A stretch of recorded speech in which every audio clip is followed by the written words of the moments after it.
সুন্দরবন আপনারা নিশ্চয়ই সবাই জানেন, তাই আর ইতিহাস বলে বোর করব না।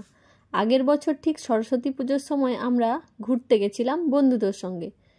গিয়ে বুঝলাম সুন্দরবন যাওয়ার সবথেকে বেস্ট টাইম হচ্ছে সরস্বতী পুজোর সময়।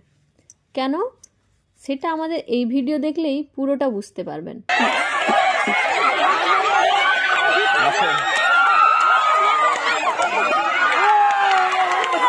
সুন্দরবনের মানুষজনের সুন্দর মন, খাওয়া ঘোরা আর বাঘ দেখা,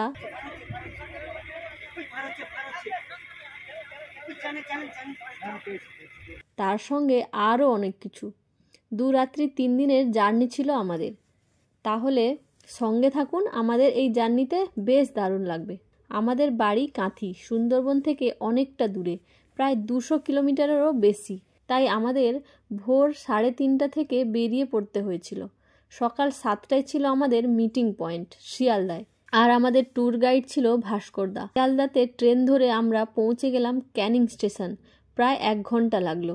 ক্যানিং থেকে আবার অটো ধরে সোনাখালি ফেরিঘাট, তাতেও প্রায় 40 মিনিট লেগে গেল। সোনাখালি থেকে আমরা আমাদের নৌকোতে, যার নাম ছিল লা ফেরেস্তা, তাতেই চড়ে পুরো জার্নিটা করব। সব নৌকা থেকে আমাদের নৌকোটা ছোট্ট আর বেশ সুন্দর। ওই যে দেখা যাচ্ছে, সবাই নৌকোতে একে একে উঠে পড়লাম। আর আমরা 7 জনের গ্রুপ ছিলাম, তাই নৌকোর পিছনটা পুরো দখল করে নিলাম।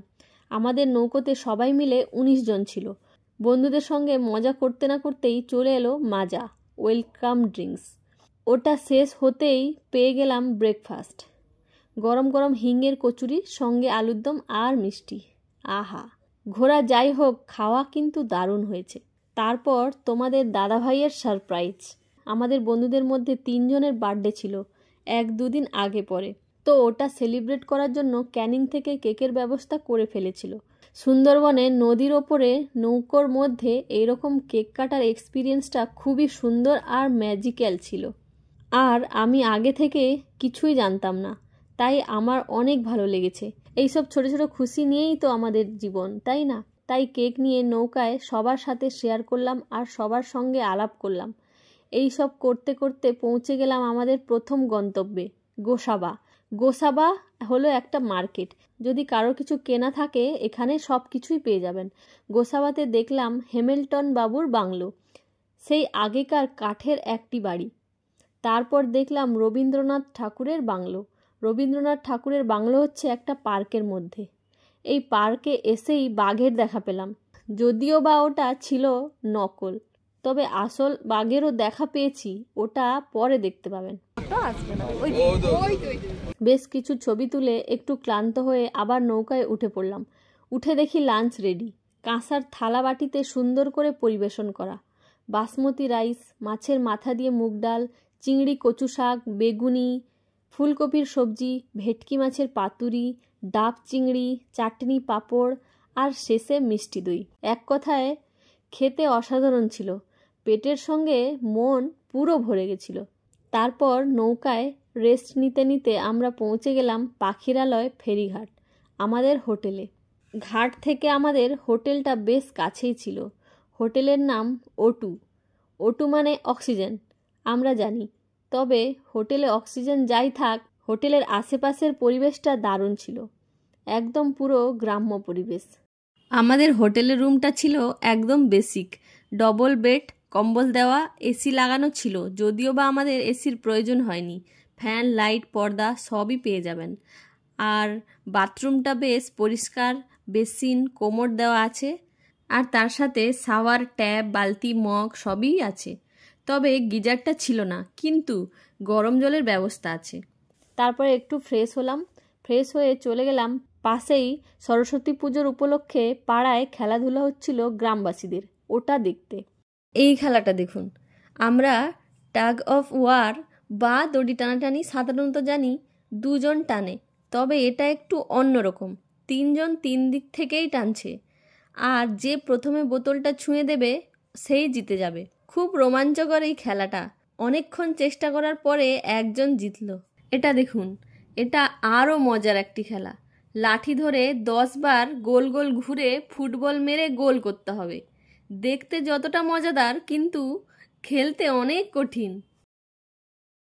আমরা অনেকক্ষণ দেখলাম কত রকমের মজার মজার সব খেলা। আবার ভাস্করদা আমাদের ডেকে বলল আমাদের জন্য ঝুমুর নাচ আয়োজন করা হয়েছে। চিকেন পকোড়া আর কফি খেতে খেতে আদিবাসী ঝুমুর নাচ এনজয় করলাম।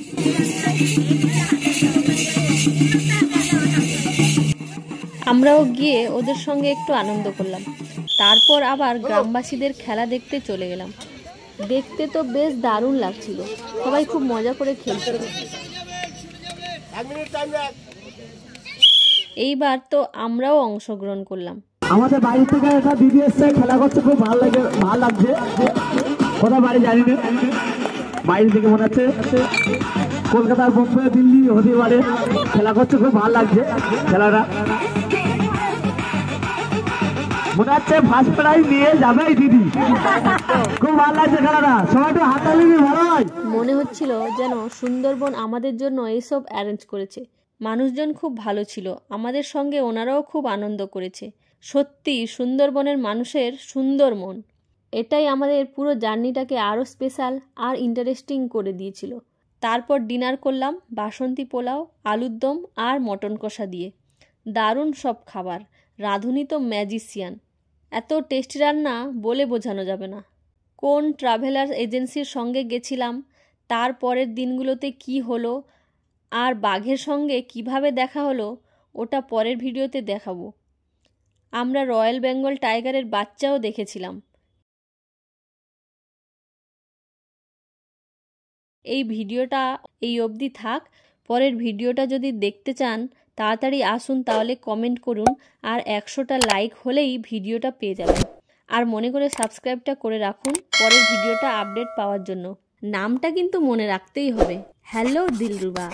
পরের ভিডিওটা কিন্তু খুব গুরুত্বপূর্ণ আর ইনফরমেটিভ হবে। আমাদের এই ব্যস্ত জীবনের মধ্যে, শহরের আওয়াজের ফাঁকে, সুন্দর বনের পরিবেশের মধ্যে, চারিদিকে সবুজে ভরা একদম ফ্রেশ বাতাস, ফ্রেশ অক্সিজেনের মধ্যে সারা জীবনে অন্তত একবার আসা উচিত। বন্ধুদের সাথে, প্রিয়জনের সাথে, ফ্যামিলির সাথে এখানে এসে কোয়ালিটি টাইম উপভোগ করতে পারবে। ফেসবুক, ইনস্টাগ্রাম, ইন্টারনেট এসব থেকে কিছুদিন দূরে থেকে এখানে অনেক শান্তি পাওয়া যায়। আমরা অনেক জায়গায় ঘুরতে যাই, যেখানে গিয়ে যথেষ্ট পরিমাণ পরিশ্রম হয়ে যায়, তবে এই ট্রিপটা একটু রিল্যাক্সিং ট্রিপ। সারাদিন বসে বসে আড্ডা, মজা, রিল্যাক্স করা এবং দারুণ দারুণ খাবার উপভোগ করা, আর তার সাথে দারুণ পরিবেশ, যেটা আমাদের জীবনে সবারই খুব প্রয়োজন। সুন্দরবন দেখতে যতটা ভালো লাগবে, এখানে এসে জায়গাটা ফিল করতে অনেক বেশি ভালো লাগবে। Thank you for watching.